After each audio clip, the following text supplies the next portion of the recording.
Madame, Monsieur, bonsoir et bienvenue dans notre invité. On reçoit ce mercredi Houssine Abdellaoui, professeur en sociologie et directeur de la recherche associée au CREAD. Avec lui, nous vous proposons ce soir une réflexion sur la crise des migrants clandestins ou ce véritable drame humain qui se joue quotidiennement devant nous au large de la Méditerranée principalement, mais aussi ailleurs. Des milliers de candidats à l'immigration clandestine risquent leur vie pour gagner l'Europe.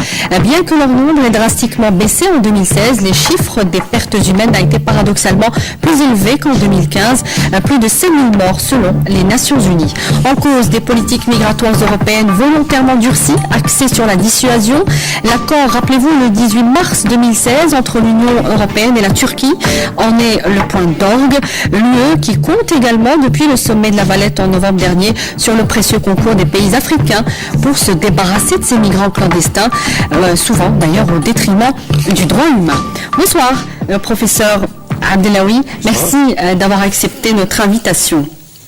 Alors, avec aujourd'hui 65 millions de réfugiés et déplacés à travers le monde, ce sont les chiffres des Nations Unies à la fin de l'année 2016. C'est un nombre record recensé donc par les Nations Unies depuis sa création, carrément, en 1945. Peut-on désormais parler d'une fracture humanitaire irréparable ? Je crois que pour répondre à cette question, il y a lieu peut-être de faire des éléments de cadrage qui nous permet de restituer ce phénomène dans une dynamique historique. Il faut se poser la question, est-ce que cette crise qui a éclaté au cours des 2 dernières années, est-ce que c'est une crise qui s'inscrit dans le processus de l'évolution du phénomène migratoire lui-même, ou bien c'est une crise qui a été un petit peu dictée par des éléments de conjoncture, pour parler un petit peu de ce que vous appelez la fracture humaine. Si on se limite à ce qui a été écrit, ce qu'on écrit un peu partout, ce qu'on lit, ce qu'on entend, on a l'impression que c'est une crise de circonstances, que le phénomène a explosé, parce qu'il y a des éléments de conjoncture qui ont fait qu'il a explosé. Or, si on observe, on voit que ça fait partie de l'évolution du phénomène migratoire lui-même à travers l'histoire, et plus précisément de la gouvernance de ce phénomène lui-même. Quelque part, vous voulez dire que c'était presque prévisible ce qui se passe aujourd'hui ? Pratiquement, sur la question migratoire. Oui. Pourquoi c'est prévisible ? Dans la mesure où, lorsqu'on observe avec beaucoup d'une analyse approfondie, on se rend compte que l'expression elle-même utilisée, qui est la migration clandestine, c'est une expression que c'est pour un petit peu dire qu'il y a une dichotomie entre 2 formes de migration. Il y a l'immigration illégale, organisée, disons, organisée. Il y a une migration qui n'est pas organisée, en fait, que nous on l'appelle une immigration libre, mais le rapport entre l'immigration organisée et l'immigration libre a poussé les flux d'immigration libre vers les passages et l'entrée de séjour d'une manière clandestine. Et l'évolution à travers l'histoire de cette forme d'accomplissement de l'immigration libre sous forme clandestine, au cours des dernières années, a créé une crise. Pourquoi il a créé une crise ? Parce qu'il a changé de forme, il a changé de composante. Il a changé de composante au niveau de la constitution du flux, il a changé de composante au niveau du profil des migrants eux-mêmes. Auparavant, la migration clandestine, dite clandestine, le passage d'entrée de manière clandestine, c'est-à-dire la migration libre qui s'exprime en termes clandestins, est accomplie par des individus ou bien par des petits groupes d'individus et qui rentrent à travers les frontières des pays européens et des autres pays de manière clandestine. Illégalement, donc. Illégalement, mais de manière clandestine. Discrète. Discrète, si vous voulez. Et lorsqu'on arrive à les identifier, on les arrive dans une situation de transgression des lois d'un pays. Maintenant, l'entrée d'une manière clandestine se fait en quelque sorte clandestinement, mais de manière déclarée. Pourquoi de manière déclarée ? Dans la mesure où l'accomplissement de cette immigration se fait d'une manière collective. Notamment sur les embarcations de fortune que l'on voit aux frontières. Souvent. Et lorsqu'on rentre aux frontières, on se déclare comme, à la limite, on peut un petit peu pour schématiser le constat, dire que les clandestins d'aujourd'hui, parce qu'ils s'expriment collectivement, ils osent déclarer aux autorités européennes qu'ils sont clandestins et qu'ils n'ont pas de visa et qu'ils veulent entrer dans un pays. Donc ça change complètement les choses. Alors ça c'est à la fin. Deuxième élément, c'est le profil. Le projet de cette expression n'est plus comme traditionnellement un but, c'est uniquement économique, mais plutôt un but dans un but aussi politique et culturel. Et le changement il s'est fait parce qu'il y a une évolution dans laquelle la crise qui a été créée à l'origine, qui pousse les migrants à partir plus que les conditions économiques. On prend les Syriens, on prend l'élément déclencheur, c'est la crise créée dans leur pays d'origine. Oui. Face à cette évolution, les politiques européennes se sont trouvées impuissantes, dans la mesure où tous les dispositifs mis en place sont destinés à chercher le clandestin et la mettre, la trouver dans une situation de transgression de la règle. Oui. De ce point de vue, les décisions qui peuvent être prises à son encontre rentrent dans le cadre de l'application de la loi nationale.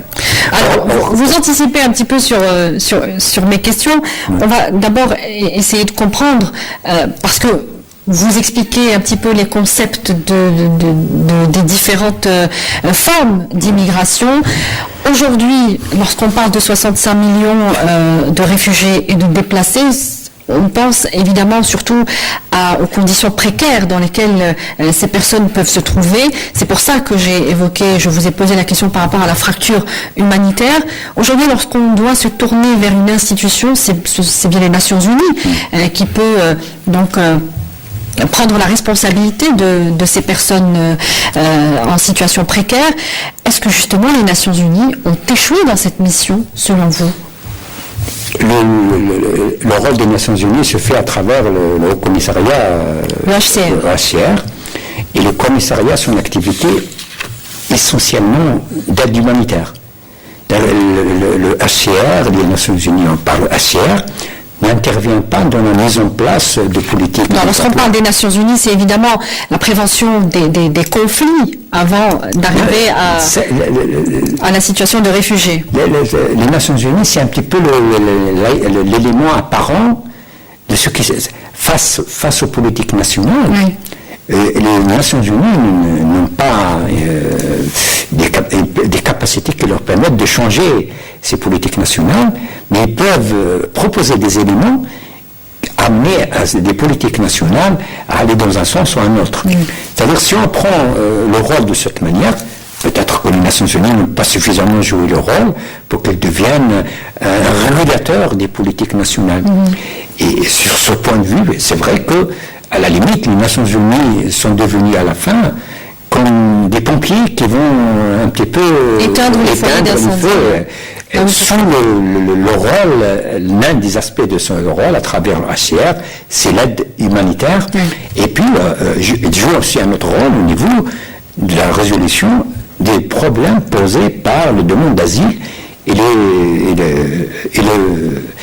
disons pour simplifier, que les Nations Unies accompagnent les situations créées par les politiques nationales. Des États. Alors, justement, peut-être un mot sur la déclaration politique adoptée lors du premier sommet consacré aux réfugiés par les Nations Unies. C'était en prélude de la 71e Assemblée générale de l'ONU l'an dernier.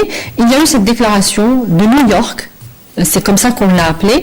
Elle est non contraignante et appelle les États à prendre plus de responsabilités. Qu'est-ce qu'on peut en dire au-delà du fait qu'il y a eu cette première première donc assemblée générale consacrée à la question des réfugiés? C'était une première depuis la création de l'ONU. Mais au-delà de cela, qu'est-ce qu'on peut espérer des politiques européennes ou de cette déclaration des États? C'est tout à fait normal que, vu son rôle en tant que, disons, organe de suivi de ce qui se passe au niveau international. Ils n'ont pas de pouvoir de décision direct sur ces questions. L'attitude des Nations Unies, c'est un petit peu d'exprimer une sorte de feuille de route morale qui consiste à un petit peu à tracer les perspectives, le cadre général dans lequel il est souhaitable que la gouvernance des flux migratoires aille dans cette direction. Mais le plus important, c'est est-ce que cette déclaration va dans le sens de l'évolution, des signes de l'évolution des politiques nationales. Si on prend par exemple les politiques européennes, on se rend compte peut-être l'évolution va dans le sens plutôt qui nécessite non pas tracer des directions, mais plus peut-être montrer les conséquences qui vont en découler à travers ces politiques. Alors, vous parliez de la réalité. Certains parlent justement de la défaillance du système international de protection des réfugiés, parce que cette résolution, ou du moins cette déclaration politique issue donc de cette première journée consacrée aux réfugiés, elle a axé justement sur la protection des réfugiés. Que peut-on en dire aujourd'hui ? Justement, parce que l'évolution actuelle des flux migratoires a fait que la question des réfugiés se pose plus d'acuité qu'auparavant. Les pays européens, lorsqu'ils ont fait face à l'explosion du nombre de migrants qui arrivent sans visa sur les frontières européennes, et qu'en 1915 a atteint un niveau historique, face à ça, et comme ils sont face à la problématique de demande d'asile, et que la problématique de demande d'asile est un élément constructif de la politique européenne, disons de la civilisation européenne, a posé un problème. Qui adhère aussi à la charte des Nations Unies, dans ce sens, l'esprit. Il s'est posé la question, devant ce flux, comment faire la distinction entre un vrai demandeur d'asile et un migrant, disons, économique, et qui vient pour la situation économique. Parce que l'un des critères pour considérer que c'est un demandeur d'asile, il faut que sa vie dans le pays d'origine soit menacée, et qu'à partir de là, le critère qui est choisi par les pays européens, c'est la position des États européens par rapport au régime politique qui est dans le pays d'origine. Alors, justement, c'est l'objet de ma question suivante. Les concepts de base, on en parlait en début d'émission, sont peut-être volontairement mélangés, ambigus. Aujourd'hui, on ne sait plus qui est vraiment réfugié, qui est immigrant irrégulier, et il n'est pas rare de voir un Syrien ou un Irakien dont on connaît les difficultés politico-sécuritaires de son pays, il n'est pas rare de les voir éconduits au niveau de certaines frontières européennes. Comment cela est possible ? La définition de base du réfugié, elle est claire. Elle était définie par les textes originaux véhiculés par le HCR, par les Nations Unies. Toute personne qui est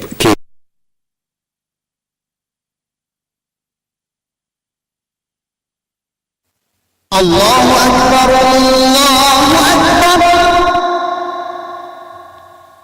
أشهد أن لا إله إلا الله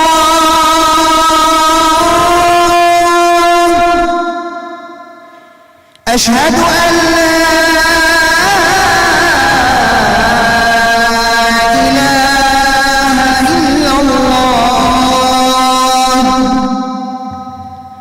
أشهد أن محمدًا رسول الله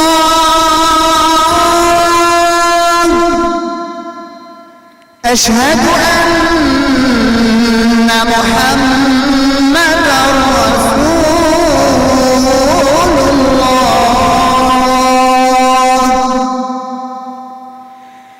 حي على الصلاة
هذه الدعوة التامة والصلاة القائمة آت محمدا الوسيلة والفضيلة وابعثه مقاما محمودا الذي وعدته.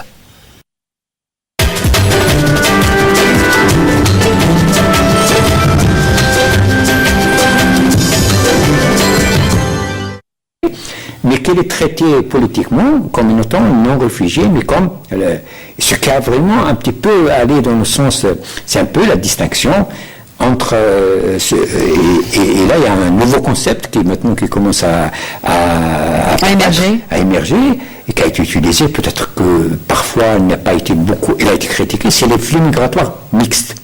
Et dans les flux migratoires mixtes, donc on trouve les différents cas de profil, et que lorsqu'on utilise ce mot mixte, on arrive un petit peu à ne pas considérer tous les flux comme étant économiques et pas tous les flux comme étant réfugiés, mais que dans chaque flux, il y a à la fois les différentes catégories.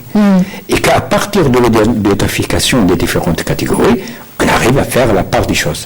Alors, on va peut-être un petit peu avancer parce que ce que vous dites explique sans doute cette politique d'externalisation du problème migratoire de l'Europe.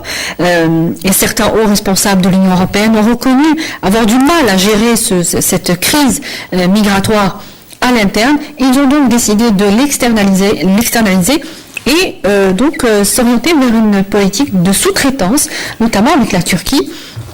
On en parlait donc avec cet accord Union européenne-Turquie. En mars 2016, il a été qualifié par certaines ONG d'accord de la honte parce qu'il a suscité une grande polémique et des inquiétudes, notamment liées à la crainte d'une remise en cause du droit d'asile en lui-même.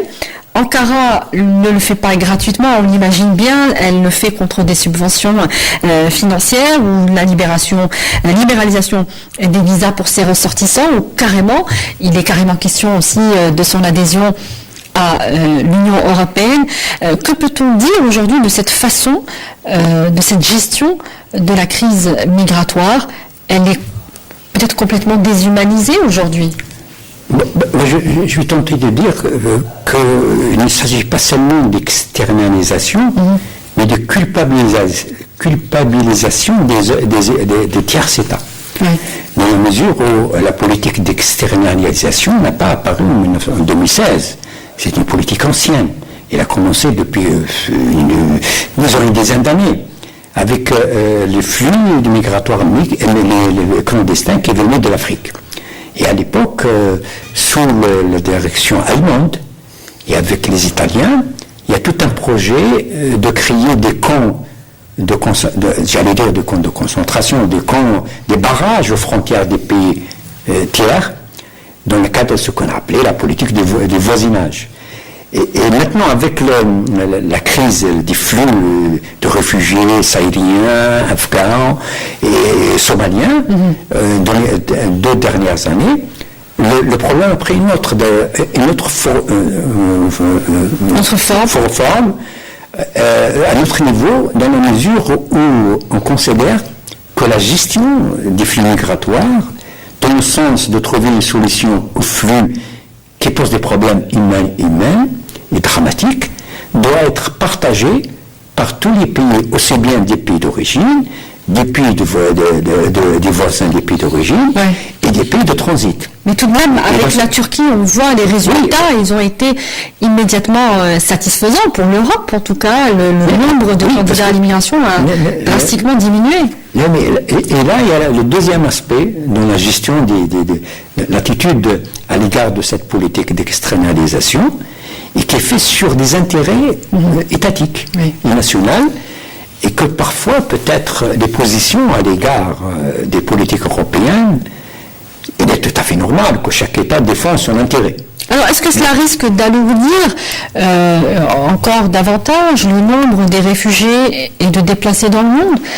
Ça va créer d'autres formes de flux et d'autres drames. Dans la mesure où, est-ce que la solution consiste à déplacer les frontières, parce qu'en fin de compte, On a les frontières de l'Europe, maintenant on va les déplacer. Et à les déplacer. Donc l'entrée se fait par la Grèce, par la Turquie.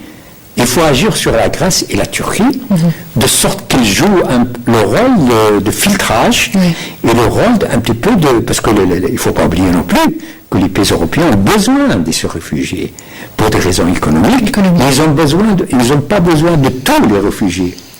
Alors, le filtrage se fait à ce niveau, et non pas seulement à ce niveau, parce qu'il y a tout un autre élément qui est en train de se faire. Ceux qui ont pu pénétrer dans les pays européens, et qui a lieu de leur trouver un pays, étant donné que les pays européens n'ont pas pu se mettre d'accord sur la répartition du quota, alors l'orientation maintenant va vers l'implication d'autres pays qu'on considère comme étant des pays sûrs. L'Algérie, notamment le Maroc, le Tunis, il y a tout un travail qui est en train de se faire. Rappelons que l'Union européenne n'a accepté qu'un nombre très réduit de réfugiés sur les 28 États. On parle de 72 000 réfugiés dans toute l'Union européenne, c'est très très peu.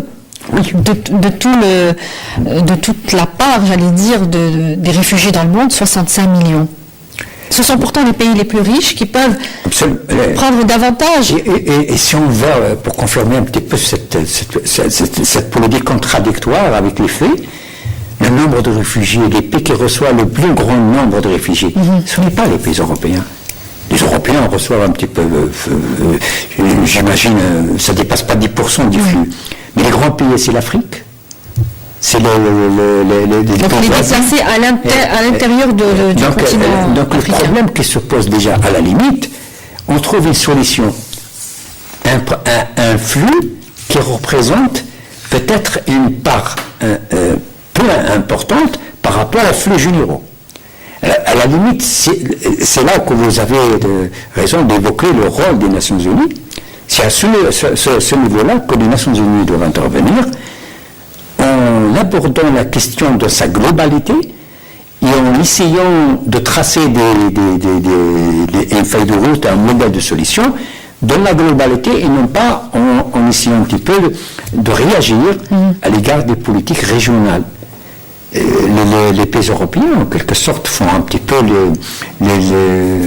exprimer un égocentrisme qui fait que trouver une solution, leur solution, en faisant croire que c'est une solution internationale. Alors, justement, par rapport au sort des réfugiés et des déplacés, encore une fois, on voit que cela change selon la politique migratoire des pays, et non pas d'un ensemble, comme vous le disiez à l'instant.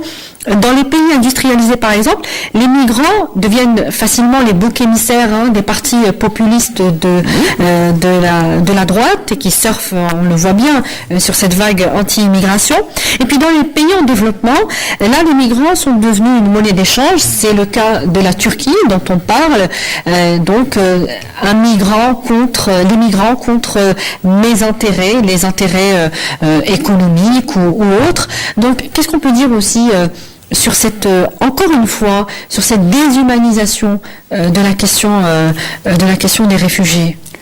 À la limite, on peut dire que la gestion des réfugiés, la gestion des flux migratoires est devenue immorale. C'est-à-dire, on ne raisonne pas en termes de moralité, de point de vue de valeur humaine, mais plutôt en termes d'intérêt stratégique dans lequel l'économie joue un rôle important. Oui. C'est un petit peu dire que les logiques d'État, lorsque le phénomène prend une dimension transnationale, échappe à la culture, échappe aux idées culturelles et civilisationnelles, et devient un petit peu prisonnier des intérêts géostratégiques et économiques. Ça explique un petit peu, paradoxalement, par rapport aux positions connues du point de vue de la morale, de la politique de la Turquie. On imagine que la Turquie, c'est un pays qui est plus proche à adopter des positions plutôt plutôt humain par rapport aux migrants que de sacrifier cet aspect pour des intérêts propres à l'économie turque et puis à l'adhésion de la Turquie à l'Union européenne. Alors, qu'en est-il des pays africains? Et c'est ma dernière question, puisque l'Union européenne lorgne sur certains pays subsahariens, notamment, pour l'aider à gérer les flux migratoires. Elle va proposer le même concept d'accord qu'elle l'a fait avec la Turquie. Les pays concernés sont l'Éthiopie, le Mali, le Niger, le Nigeria et le Sénégal dans un premier temps. Qu'est-ce qu'on peut en dire? Tout d'abord, cette politique qui consiste à donner une nouvelle dimension à la politique d'externalisation Encore une de la fois, politique oui. migratoire. Mais est-ce que les pays africains vont jouer le jeu? Ou est-ce qu'ils vont... Justement, c'est-à-dire cette conception européenne par rapport à un ciblage des hommes, parce qu'en ce moment, il y a toute une stratégie qui consiste à faire un redéploiement des pays européens au niveau de l'Afrique, à partir des intérêts économiques, mais des intérêts économiques qui sont destinés à gérer un problème humain. Et la question des migrants, ça fait partie de ce redéploiement. Et à la limite, si on peut dire simplement, les pays européens, pour qu'on puisse gérer un problème à leurs frontières, essayent de gérer une question de souveraineté et de sécurité économique des autres pays à travers des modèles de coopération basés sur le net qui en fin de compte n'est pas destiné à développer ces pays, mais plutôt que ce pays joue un rôle qui permet aux pays européens d'arriver à des objectifs économiques propres à eux. Et on va conclure en disant que l'Union européenne conclut ses accords avec les pays subsahariens, des accords qu'elle n'a pas réussi à conclure avec les pays nord de l'Afrique du Nord. C'est donc la fin de notre émission. Je vous remercie, professeur Hossein Abdellaoui. Vous êtes, je le rappelle, professeur en sociologie et directeur de la recherche associée au CREAD. Merci d'avoir répondu à nos questions ce soir. Merci à vous également de nous avoir suivis. Vous pouvez retrouver notre émission de notre invité sur les www.ontv.dz. Merci à tous. Très bonne suite des programmes sur notre chaîne. Bonsoir.